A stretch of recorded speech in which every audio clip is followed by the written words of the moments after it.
ভয়ঙ্কর আকৃতির এই ধারালো অস্ত্র দিয়ে বুধবার গভীর রাতে রাজধানীতে বড় ধরনের একাধিক অপরাধ সংগঠনের প্রস্তুতি নিয়েছিল মোহাম্মদপুরের শীর্ষ সন্ত্রাসী ফারুক ও তার নেতৃত্বাধীন ছিনতাই চক্র। তবে পরিকল্পনা বাস্তবায়নের আগেই গোয়েন্দা তথ্যের ভিত্তিতে গ্যাং লিডার সহ চক্রটির 7 সদস্যকে গ্রেফতার করে পুলিশ।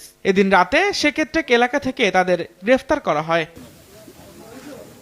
পুলিশ জানায়, মধ্যরাতে একটি মুরগির ফার্মে ডাকাতির প্রস্তুতি নিয়েছিল ফারুক নেতৃত্বাধীন এই ছিনতাই চক্র।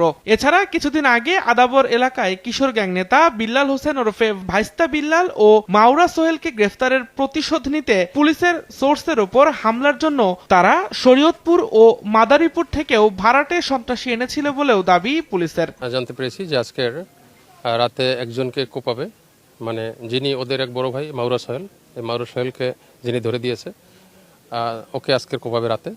আর মোহাম্মদপুর টাউন হলে আজকে একটা ডাকাতি করবে, এই মর্মে একটা তথ্য, এবং সেকেটটাকে করবে, এরকম একটা তথ্য আমাদের কাছে ছিল। এখানে তারা প্রস্তুতি নিতেছিল ডাকাতির জন্য। এই সময় তাদেরকে আমরা দুই পাশ দিয়ে আমরা ঘেরাও করি, যেহেতু আমাদের পর্যাপ্ত ফোর্স ছিল, তো যার কারণে আমরা তাদেরকে খুব ভালোভাবেই এখানে পাকড়াও করতে সক্ষম হয়েছি। ছিনতাই চক্রের সদস্যদের গ্রেফতারের খবরে ঘটনাস্থলে ভিড় করেন স্থানীয় বাসিন্দা ও ভুক্তভোগীরা। এ সময় নিজেদের সঙ্গে ঘটে যাওয়া নানা অনাকাঙ্ক্ষিত ঘটনার বর্ণনা দেন তারা। তবে পুলিশের অভিযানে গ্রেপ্তার হলেও আসামিরা কিছুদিন পরই জামিনে মুক্তি পেয়ে আবারও একই অপরাধে জড়িয়ে পড়ে বলে আক্ষেপ স্থানীয়দের।